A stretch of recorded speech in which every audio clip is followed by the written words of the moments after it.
गिरिनन्दिनि नन्दितमेदिनि विश्वविनोदिनि नन्दनुते गिरिवरविन्ध्यशिरोधिनि वासिनि विष्णुविलासिनि जिष्णुनुते भगवति हेसिति कण्ठकुटुम्बिनि भूरि कुटुम्बिनि भूरि कृते जय जय हे महिषासुरमर्दिनि रम्यकपर्दिनि शैलसुते सुरवरवर्षिणि दुर्धरदर्शिनि दुर्मुखमर्षिणि हर्षरते त्रिभुवनपोषिणि शङ्करतोषिणि किल्बिषमोषिणि घोषरते धनुजनि रोषिणि दितिसुतरोषिणि दुर्मदशोषिणि सिन्धुसुते जय जय हे महिषासुरमर्दिनि रम्यकपर्दिनि शैलसुते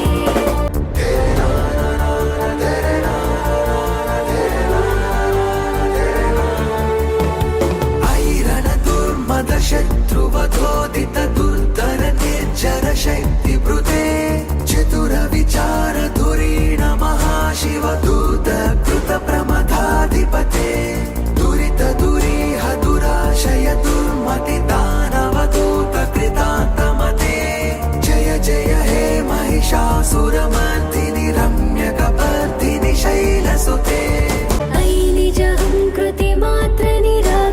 धूम्रविलोचन धूम्रसते समरविशोषित शोणित बीज समुद्भव शोणित बीजलते शिव शिव शुम्भ निशुम्भ महावतर्पित भूत पिशाचरते जय जय हे महिषासुरमर्दिनि रम्यकपर्दिनि शैलसुते धनुरनु संगरण क्षण संग परिस्फुरतंग नटत्कटके कनकविशंग पृषक्क निशंगर सर्वट शृंग हतावटुके कृत चतुरंग बलक्षितिरंग घटत् बहुरंग रटपटुके जय जय हे महिषासुरमर्दिनि रम्यकपर्दिनि शैलसुते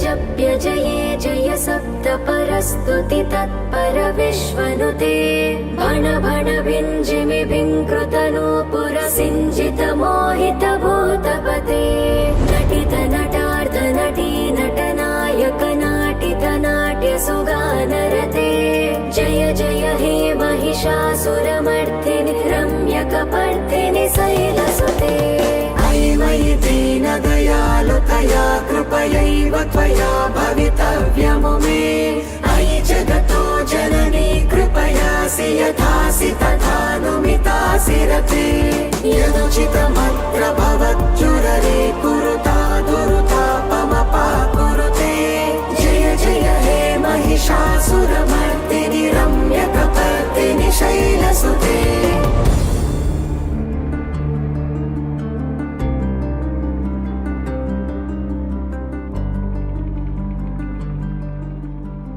মহিষাসুর মর্দিনীর পথে প্রতিবাদে প্রতিরোধে আসন্ন এই আশ্বিনে নারী শক্তির উদযাপনে চলতে থাকবে তর্ক বিতর্ক, ঘুরতে থাকবে বাক বিতণ্ডা।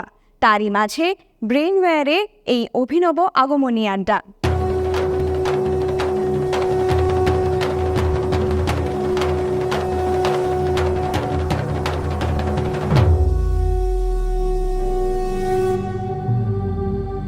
বাজলো তোমার আলোর মাতলো রে ভুবন বাজলো তোমার আলোর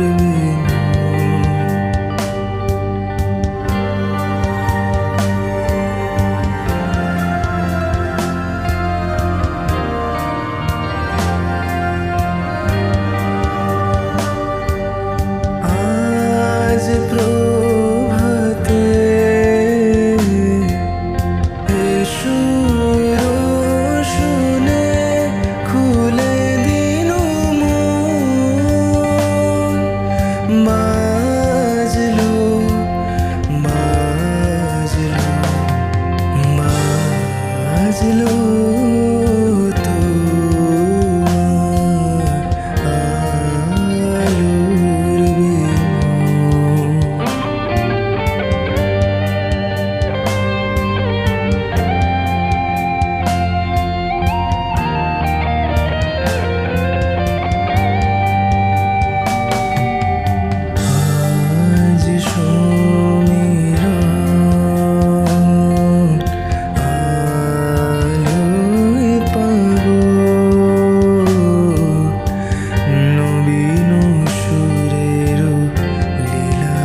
কুলকুলি কাশে ঢাকের কাঠের ঢ্যাং কুরকুর, 4 দিনের এক আলোক সাঁঝে শহরতলি উৎসব মুখর।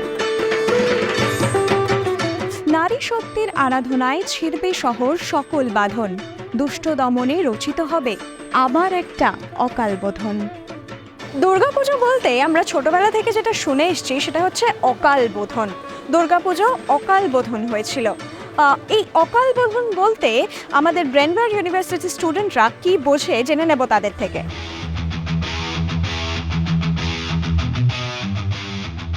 অসময়ে শুভ কাজ করাকেই বলা হয় অকাল বোধন। দুর্গাপুজো বাঙালিরা সেলিব্রেট করি, সেটা একটা ভুল সময় হয়ে আসছে।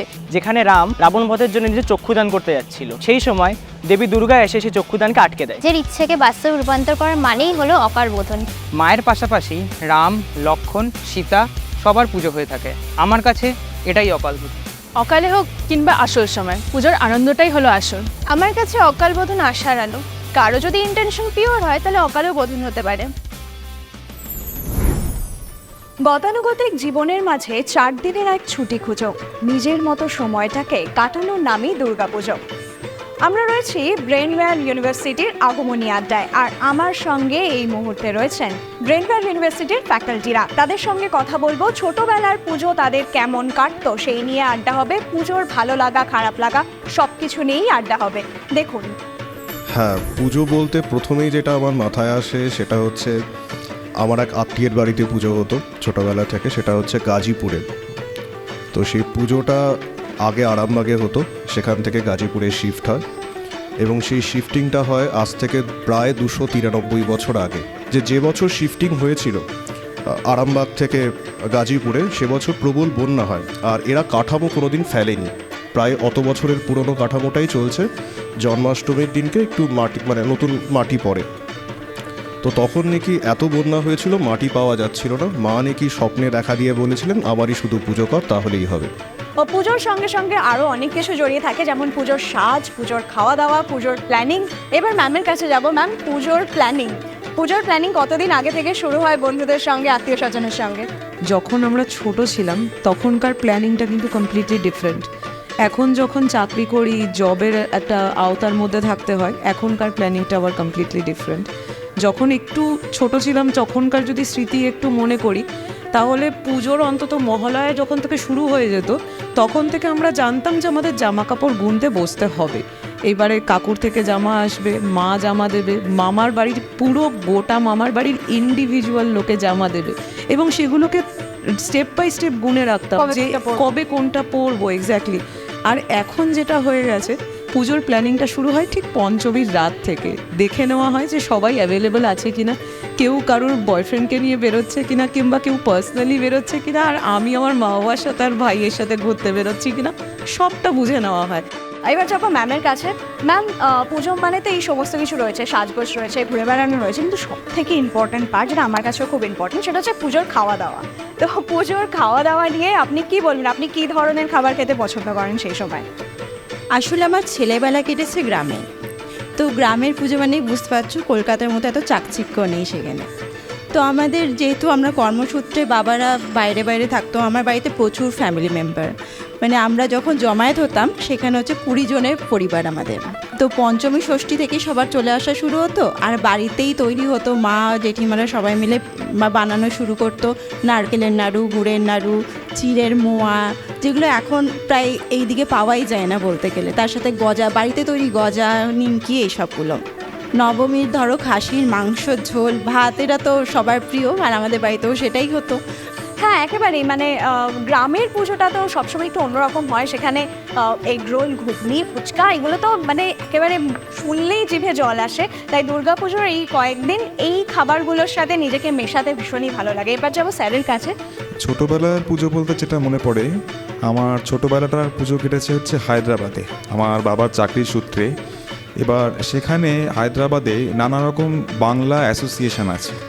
এবার আমরা সেই অ্যাসোসিয়েশনগুলোর সঙ্গে যুক্ত ছিলাম। এবার সেখানে আমরা সব হায়দ্রাবাদের বাঙালিরা মিলিত হতাম।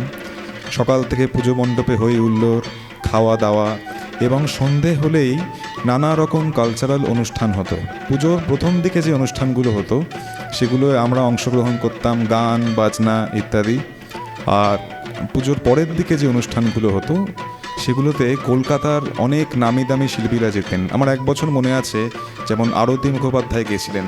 স্যারের সাথে যেরকম কথা বলছিলাম যে স্যার ছোটোবেলার পুজোকে মিস করে, তার কারণ ছোটোবেলার পুজোতে অনেক গান ছিল, অনেক খাওয়া দাওয়া ছিল, কিন্তু এখনও সেটা রয়েছে, কিন্তু সেটার ফর্মটা একটু বদলে গেছে। আমি স্যারের কাছে যাব। স্যার, যেটা বলছিলাম যে গান আছে, খাওয়া দাওয়া রয়েছে, পূজাবার্ষিকী রয়েছে, তখনকার পুজো আর এখনকার পুজো কতটা ডিফারেন্ট আপনার কাছে? হ্যাঁ, পুজো বার্ষিকী পুজোর গান বলতে যেটা মনে পড়ে, ছোটোবেলা থেকেই আমার পাশের বাড়ির যে দিদা, তিনি প্রত্যেকবার পুজো বার্ষিকী কিনে রাখতেন আর আমার জন্য রাখতেন। তো সেই থেকে পুজো বার্ষিকী পড়া। তারপর উত্তরোত্তর যত সময় যায় দেখেছি মানুষের জনের লেখার ধরন পাল্টেছে, বিশেষ করে সুনীল গাঙ্গুলি। ছোটোবেলায় যখন লেখা পড়তাম তখন সেটা এক ধরনের ছিল, যত বয়স বেড়েছে তখন দেখেছি সুনীল গাঙ্গুলির লেখার ধরন পাল্টেছে। তাছাড়া গান বাজনা বলতে যেটা মনে পড়ে সেটা হচ্ছে মহালয়ার দিন বিশেষ করে এই ধরনের প্রোগ্রাম। ভোরবেলা মহালয়া শোনার পর টিভি খুলে মহালয়া দেখা যত না দেখতাম, ওই শুনে নিলাম হয়ে গেল। তারপর যেটা করতাম সেটা হচ্ছে বসে এই ধরনের প্রোগ্রাম দেখা, আর্টিস্টরা থাকতো তাদের গান শোনা। এবং স্যার যেরকম বলছিলেন, আমাদের পাড়ায় থাকতাম, পাড়ার পুজো হতো, পাড়ার পুজোয় নানা রকমের অনুষ্ঠান হতো এবং সেখানে আমরাই অর্গানাইজ করতাম, আমরাই পার্টিসিপেট, মানে পাড়ার লোকজনই সব করতো। সেখানে একদিন প্রত্যেক দিন সন্ধ্যায় বাধা ধরা ছিল, একদিন হতো কুইজ, একদিন হতো আন্তাক্ষরী, এক একদিন এক এক রকম। তো সেই জিনিসগুলো আমরা খুব এনজয় করতাম। এবং এর ফাঁকে ফাঁকে যেটা ছিল ছোটোবেলার, যেটা এখন প্রায় দেখাই যায় না, সেটা হচ্ছে ক্যাব বন্দুক। মানে সেই চোর পুলিশ খেলা, ক্যাব বন্দুক নিয়ে সেই টিম বানিয়ে যে এই সময় এরা চোর ওরা পুলিশ, এই সময় ওরা চোর এরা পুলিশ, মানে এই ব্যাপারগুলো ছোটোবেলার খুবই মিস করি আর কি। সত্যিই তাই। আর সংস্কৃতির কথা যখন উঠলোই, তখন ডান্সের কথা, অর্থাৎ নাচের কথা না বললেই নয়। আমি নেক্সট ম্যামের কাছে যাব। তার সঙ্গে ডান্সের একটা সম্পর্ক আছে। পুজোর সময় তিনি কিভাবে ডান্সকে দেখেন, এটা একটু জানবো। মামার বাড়ির পুজোর কয়েকটা আকর্ষণ রয়েছে, যেমন হচ্ছে সান্ধ্যোৎসব। সন্ধেবেলা একটা সাংস্কৃতিক উৎসব হয়, যেখানটায় শুধু নাচ নয়, আমি নাচ শুধু বলবো না, যে অনেক কাল আগে ছোটোবেলায় গান ছেড়ে দিয়েছে তাকে জোর করে বসিয়ে হারমোনিয়ামে গান করানো, নাচ করানো, আমার মাসিরা মিলে বিভিন্ন রবীন্দ্রনাথের নৃত্যনাট্য তৈরি করা এবং সেটাকে মঞ্চস্থ করা। এবং সেখানকার সবথেকে বড় যে অডিয়েন্স, স্পেকটেটর, তিনি হলেন দুর্গা ঠাকুর নিজে। কারণ আমরা ঠাকুরের দিকে তাকিয়ে বা ঠাকুরের দিক করে আমরা পুরো প্রোগ্রামটা করি, আর যারা অডিয়েন্স থাকে, আমার মাসি, মামা, এরা হচ্ছে পেছন দিকে বসেন। খড় বায়ু বয় বেগে চারিদিক ছাই মেঘে গনিয়ে নাও খানি বায়ু। খড় বায়ু বয় বেগে চারিদিক ছাই মেঘে গনিয়ে নাও খানি বায়ু। তুমি কোষে ধরো হাল, আমি তুলে বাঁধি পাল, হাই মারো মারো টান, হাইও হাইও হাইও। খড় বায়ু বয় বেগে চারিদিক ছাই মেঘে গনিয়ে নাও খানি বায়ু। খড় বায়ু বয় বেগে চারিদিক ছাই মেঘে গনিয়ে নাও খানি বায়ু।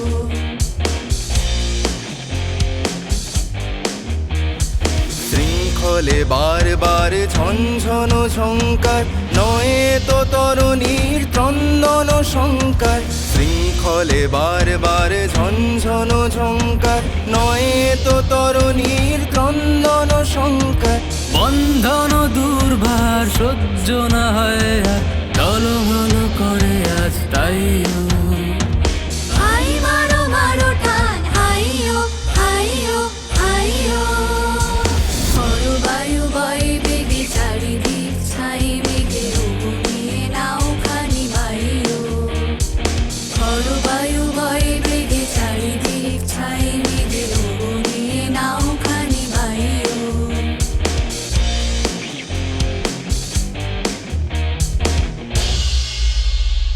গনি গনি দিনক্ষণ চঞ্চল করি মন, বলো না যাই কি নাহি যাই রে। সংশয় পারাবার অন্তরে হবে পার, উদ্বেগে তাকায়ও না বাইরে। যদি মাতে মহাকাল উত্তম জটা জাল, ঝড়ে হয় লুণ্ঠিত ঢেউ ওঠে উত্তাল। যদি মাতে মহাকাল উত্তম জটা জাল, ঝড়ে হয় লুণ্ঠিত ঢেউ ওঠে উত্তাল।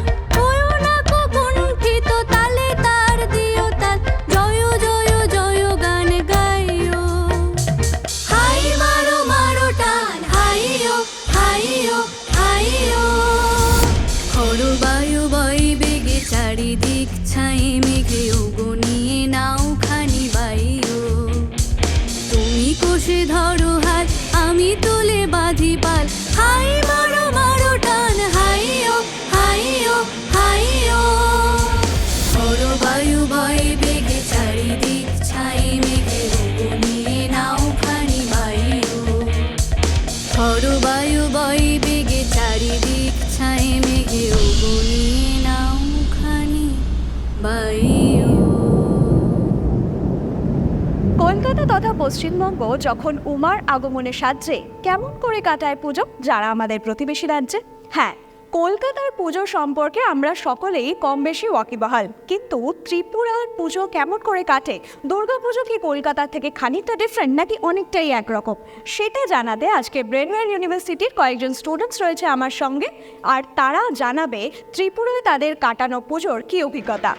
আমি তোমার কাছে যেরকম যাচ্ছিলাম যে ছোটোবেলার পুজো তুমি ত্রিপুরাতে কাটিয়েছো, ছোটোবেলা থেকে এখন পর্যন্ত ত্রিপুরায় কীরকম স্মৃতি রয়েছে সেটা যদি একটু আমাদের সাথে শেয়ার করো। ছোটোবেলায় পুজোটা পুরোটাই মা বাবার সাথেই কাটানো। যেরকম সকালবেলা হয়তো চান দান করে সবাই নতুন জামা কাপড় পরে অঞ্জলি দিতে যাওয়া, তারপরে ওখানেই ভোগ টোগ হয়, ওখানে ভোগ খাওয়া, তারপরে বিকেলে আবার প্রোগ্রাম হয় পাড়ার পুজোতে, ওটাতে যাওয়া, তারপর রাত্রিবেলা হয়তো বাবার সাথে আশেপাশে পুজো একটু ঘুরে আসা, এরকমই কেটেছে। আমরা শুনছিলাম তাদের বিভিন্ন এক্সপিরিয়েন্স, তাদের ছোটোবেলা থেকে তারা কেমন পুজো কাটিয়েছে ত্রিপুরায়, তাদের কীরকম স্মৃতি রয়েছে, আর কেন তারা বারবার দুর্গা পুজো হলেই সেখানে ছুটে যেতে চায়। এবার আমাকে বলবে অয়ন্তিকা ডান্স খুব ভালোবাসে, আর পুজো মানে ওর কাছে ডান্স পারফরমেন্সের একটা নতুন সুযোগ, তাই তো? অ্যাকচুয়ালি আমি ছোটোবেলা থেকেই গান নাচ করতে খুব ভালোবাসি। তো পুজোর সময় একটা প্রোগ্রাম, পাড়ার পুজো বলো আর যেদিকেই প্রোগ্রামের একটা আমেজ থাকে। তো গ্রুপ ডান্স, সোলো ডান্স, তারপরে হচ্ছে গানের ভিতর প্রোগ্রামটা করা হয়। তারপরে প্রোগ্রাম করে তারপরে আবার ঘুরতে বেরোই মা বাবার সাথে, বন্ধুবান্ধবদের সাথে, ঘুরতে বেরোনোটা একদম কম্পালসারি। তো সব মিলিয়ে একটা জমজমাটি ব্যাপার থাকে পুজোতে, খুব আনন্দ করি আমরা।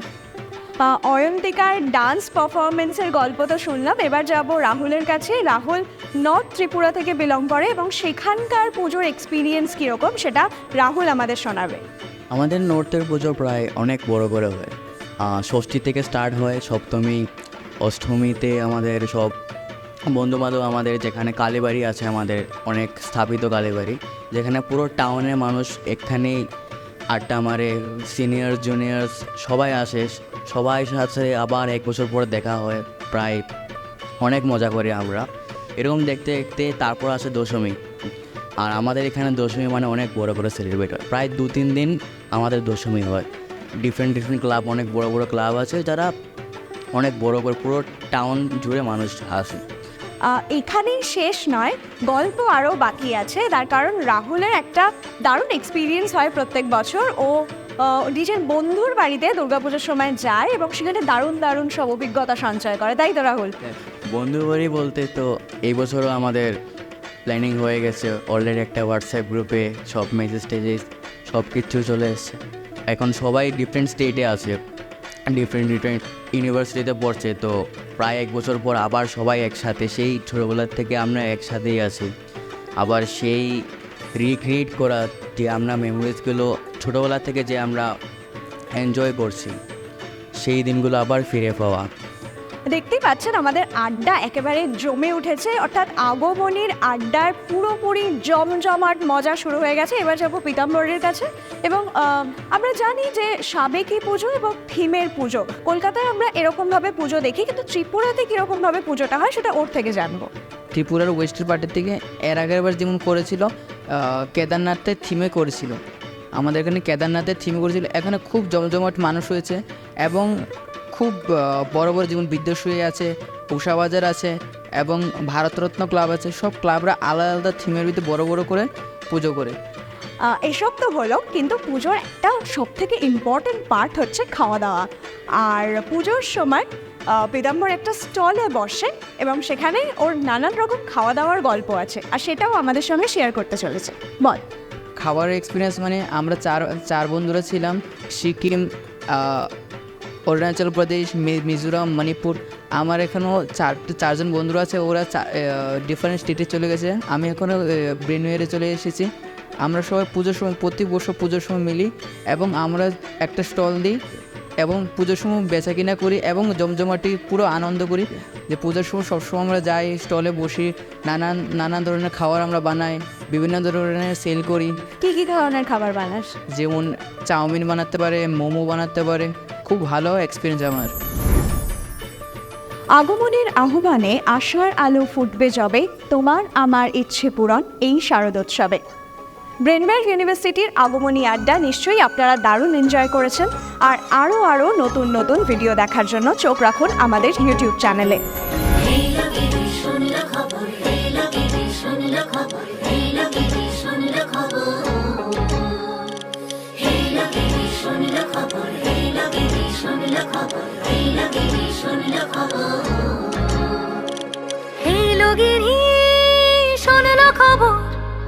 কইলো নারদ মুনিতে, আইলো আমার প্রাণ লো আবার আইলো উমা বাড়িতে। এইলো গিরি শুনলো খবর, এইলো গিরি শুনলো খবর, কইলো নারদ মুনিতে, আইলো আমার প্রাণ লো আবার আইলো উমা বাড়িতে, আইলো আমার প্রাণ লো আবার আইলো উমা বাড়িতে।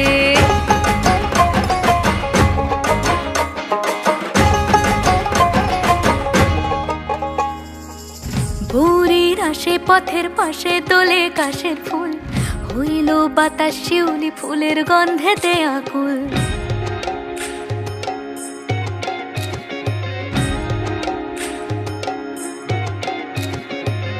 ভোরের আসে পথের পাশে তোলে কাশের ফুল, হইল বাতাস শিউলি ফুলের গন্ধেতে আকুল। ফুলের বরণ গৌরী আসে আশার চুরি গাড়িতে, আইলো আমার প্রাণ লো আবার আইলো মা বাড়িতে।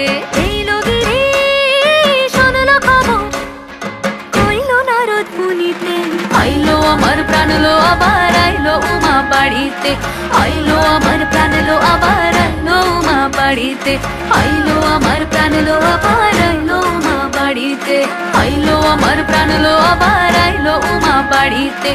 এইলো গিরি শুনলো খবর, কইলো নারদ মুনিতে, আইলো আমার প্রাণ লো আবার আইলো উমা বাড়িতে, আইলো আমার প্রাণ লো আবার আইলো উমা বাড়িতে, আইলো আমার প্রাণ লো আবার আইলো উমা বাড়িতে, আইলো আমার প্রাণ লো আবার আইলো উমা বাড়িতে। যাই দেখিতে প্রাণ লো এবার